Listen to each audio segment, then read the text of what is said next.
This is Jamie Drummond for Good Food Revolution. I'm here with Biggi Veira from GusGus. I'm in Reykjavík, Iceland. How are you today, sir? I'm just great. It's finally the summer is over. Kids are back in school, and you can get back to work and stuff. So I'm happy. Now we're here to speak about food culture in Iceland, and we were speaking a little bit earlier about the history of food in Iceland. I'd like you to start off with a little tale you told me earlier.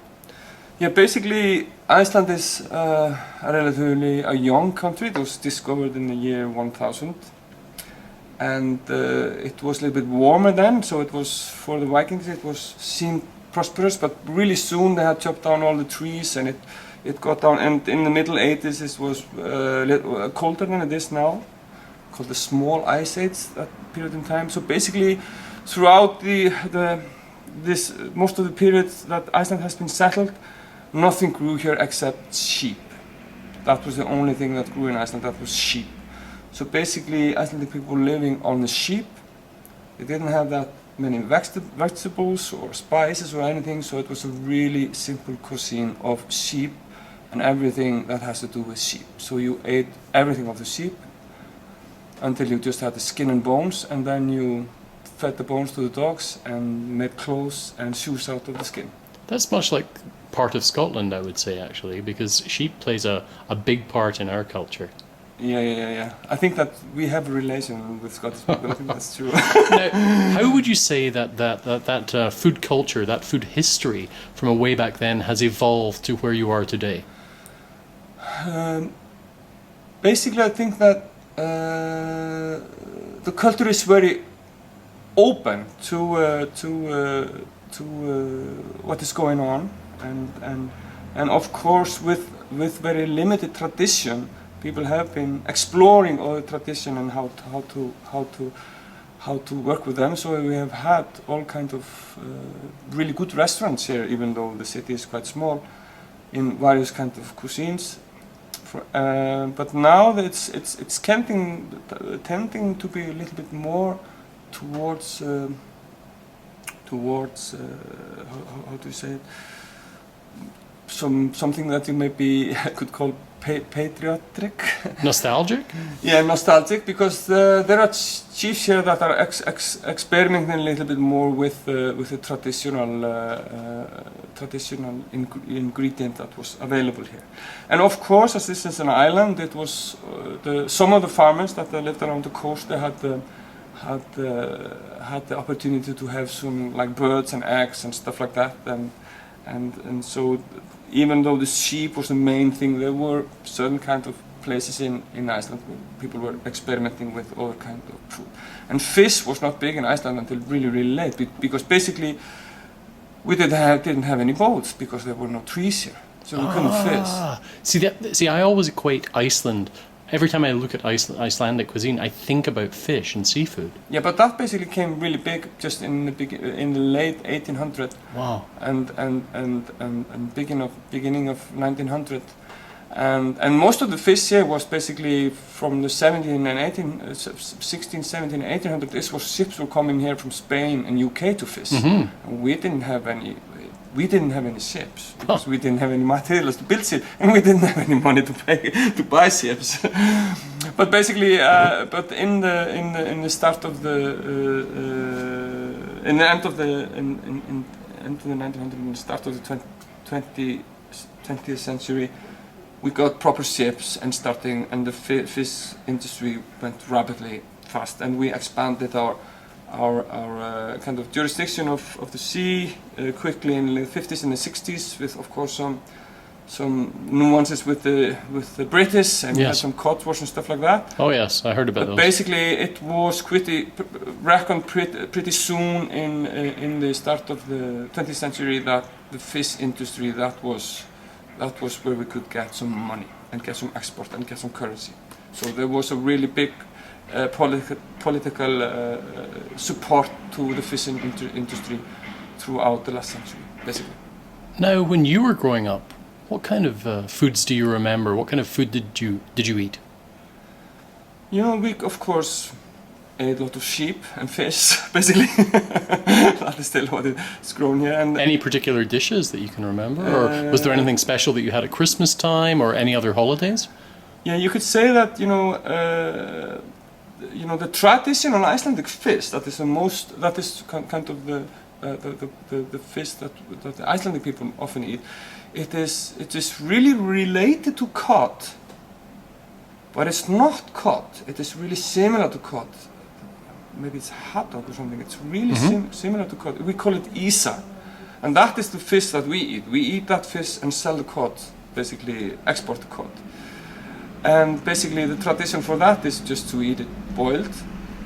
And also we have a really good traditional fish stew also that people that come over should taste. And they can taste it at the restaurant called Þrír Frakkar. They always have it available. That is part of their kind of their menu is always to have the Icelandic fish stew. I think it's the only restaurant that serves it that you can. Is that the place down on Baldursgata? Yeah. I walked by there the other day, and it had been recommended to me. Yeah. And it looked very good. We may end up there this evening, actually. Yeah. I used to live across the restaurant on Baldursgata. Ah, so you were a regular. Well, not really. I didn't have the money. I had the but I can recommend the fish to there. It's a little bit more creamy than it is normally than in the normal household, because cream was kind of expensive. Mm-hmm. It's a little bit more creamy like he does it, but it's quite similar and it's really good. And the other traditional maybe food that is of course we have a lot of traditional food that is kind of famous, so to speak. It's always where you push up foreigners and they say, "Ooh, this is." The one that would come to mind would be the fermented shark. Yeah, that is disgusting. And then of course the ram testicle pate that you can get. Ram testicle pate. I've not had that yet. Yeah, you have to take the ram testicle pate. And It doesn't sound. I mean, I come from Scotland, so I'm used to haggis. So it's not. Yeah, really we of course have haggis. You do? Yeah, we have that. It was one of the things that was most often eaten because at of my the house. sheep. Yes, yeah. Yeah, of the sheep. Yeah, we had two kinds of those. We had one that was basically like just the fat, some groins and blood. So we had the blood that was basically made a lot of blood. We have that one. That is the black one.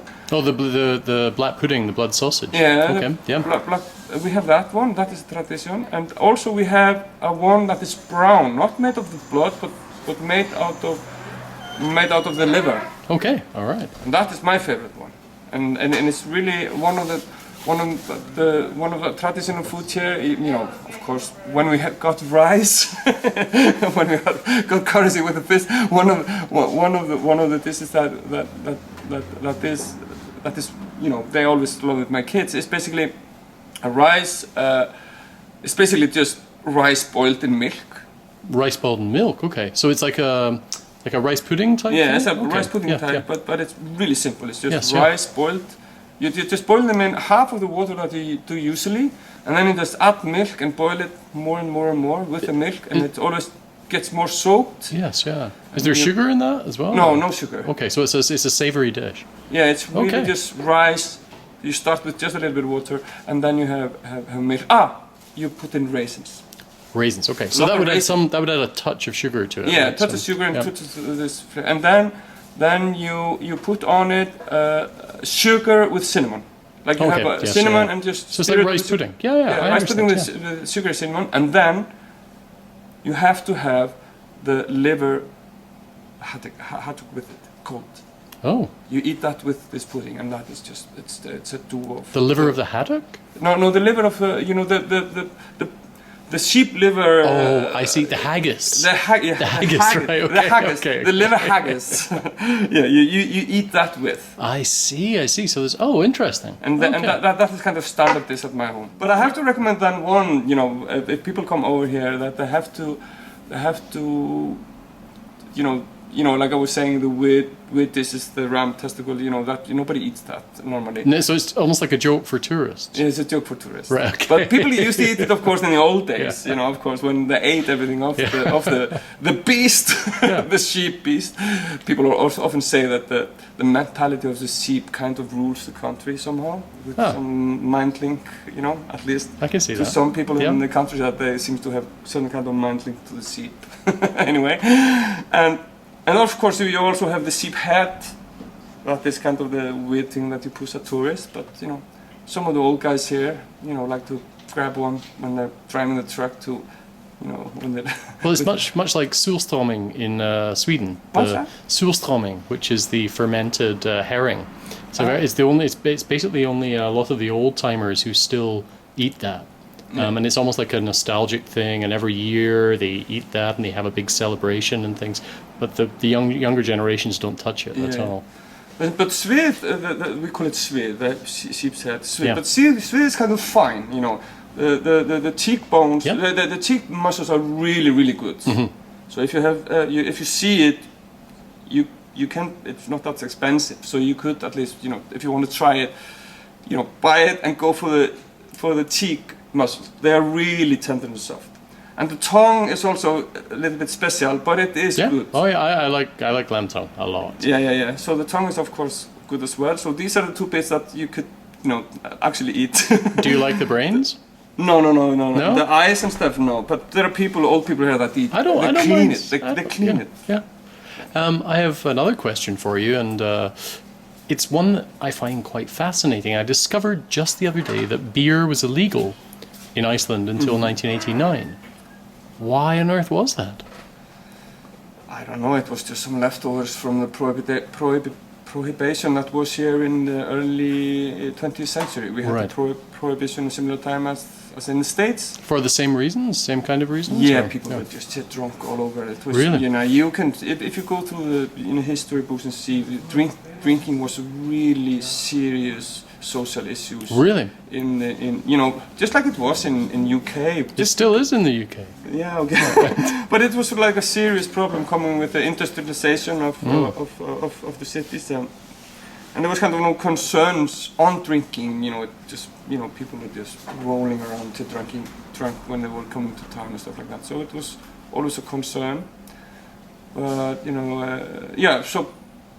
So for some reason, when they unfolded the prohibition, they kept beer as banned. Right. And it was banned basically because people would think if they allowed it, people would drink more, which of course happened when they allowed it. People started drinking more, but basically the culture of the drinking changed a lot. I see. And also the clubbing in Iceland changed a lot, because in the 80s it was all about these clubs that were not downtown, and they were kind of maybe on 2 or 3 floors, and you went there. They were open to 3 o'clock, and you just had vodka and coke or gin tonic or whatever, and you were just getting wasted and at these discos. But when the beer was allowed, we started to see bars, because we had no bars. And then people moved from these clubs to the bars, and basically the club scene has died. There is no club scene here. Because you blame it on the beer? Yeah. You told me about an interesting smoked lamb dish that I hadn't come across. I'd love to hear a bit about that.